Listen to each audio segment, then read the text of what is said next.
نن سبا ښځو سره ډېر ظلم روان دی. په معمولي خبره ښځې خلک ډبوي. قسم ورته خوري پلار کره منه دی، رور کره منه دی. داسې ده که نه؟ دا ولې دا ظلم کوي؟ دا به نه کوي.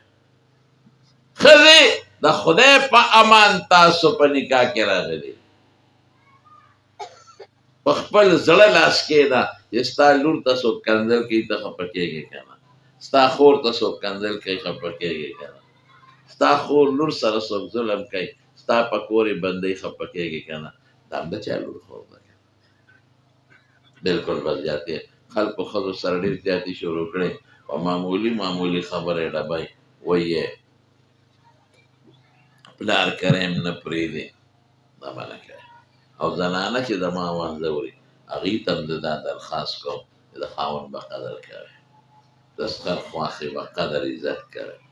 بس اوس ته له دې کوره چې کوم کور کې واده نو قدر عزت به کوئ، نو ژوند به ښکلې تېرېږي. زموږ ښکلې مبارک پیغمبر ماشاءالله څه فرمایي؟ خیرکم خیرکم لاهله و انا خیرکم لاهلي. وی تاسو کې ښه سړی هغه دی چې د خپل ښځې بچو سره ښي، او زه په تاسو کې د خپلو بیبیانو سره او بچو سره ښه. نو خو ژوند به تېروئ که خیر انشاءالله.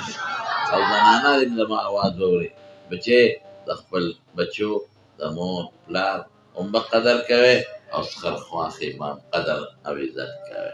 دا ټولې خبرې به په تاسو کې کله راځي؟ اله چې تاسو خپلې لوڼه خویندې او دا بچي په مدرسو کې داخل کړئ، علماو سره یې کښېنوئ، دین پې زده کړئ او تبلیغ کې ولېږئ. دا دوه لارې ماته یا داسې نیکان پیران صاحبان وي صالحان هغوی سره بیعت کې، دا هم ښه خبره ده. خو چې د دیوبند د اکابرو سره تعلق لري دا پکې شرط دی. الله پاک دی ستاسو دا مدرسه کامیابه کړي، او الله دې د محترم ورور جناب حاجي ولاد شاه صاحب او چې څومره هغه سره مدرسین دي معلمات دي، الله یې د خیر او برکت ژوند نصیب کړي. ستاسو سره د دې ماشومانو جینکو یا زنانه چې راغلي دي الله هم ډېر خیر نصیب کړي. الله دې ستاسو په بچو کې عالمان او حافظان پیدا کړي. او زموږ د ملک ته هم دعا کوئ الله یې زموږ د دې ښکلي ملک پاکستان حفاظت وکړي، او الله دې زموږ د عمل په قرآن آباد کړي. اورونو دا الیکشن اوس بیا را روان دی، روان دی که نه؟ په دې کې یو بل سره جنګ جګړې مه کوئ ښه، څوک به یو لیډر څوک د بل لیډر، نو جنګ جګړې مه کوئ. والله که دا لیډران ستاسو په کار شي، کوڅه په کوڅه یو پسې کنځل، بل پسې کنځل، بل پسې کنځل، دا به که خیر انشاءالله نه کوئ ښه.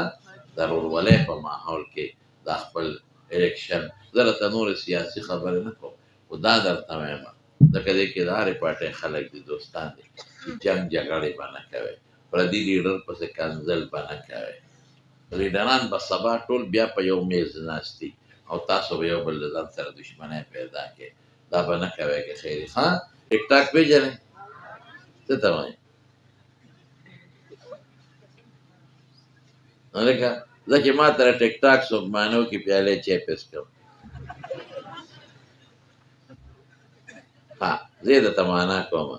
ټیک ټاک په دې موبایل کې دا واړه کلیپونه راځي او څوک پکې ډمې ګډېږي، څوک پکې جنکۍ بربنډوي، څوک پکې په مولیانو پسې کنځل کوي، څوک پکې په یو لیډر پسې کنځل کوي، او چا د یو سړي سر لر کړي خر یې وله په سر ایښولی. داسې ده که نه ده؟ دا به نه ګورئ که خیر ها. دې بچو ته یم د هلکانو ته ټیک ټاکونه به نه ګورئ انشاءالله ووایئ. دویم استاده په یو بل ته ویم تاسو ټولو ته دا خبره کوم چې زنانو سره په مدرسو کې داخل کړئ، ظلم به نه کوئ. نن سبا ښځو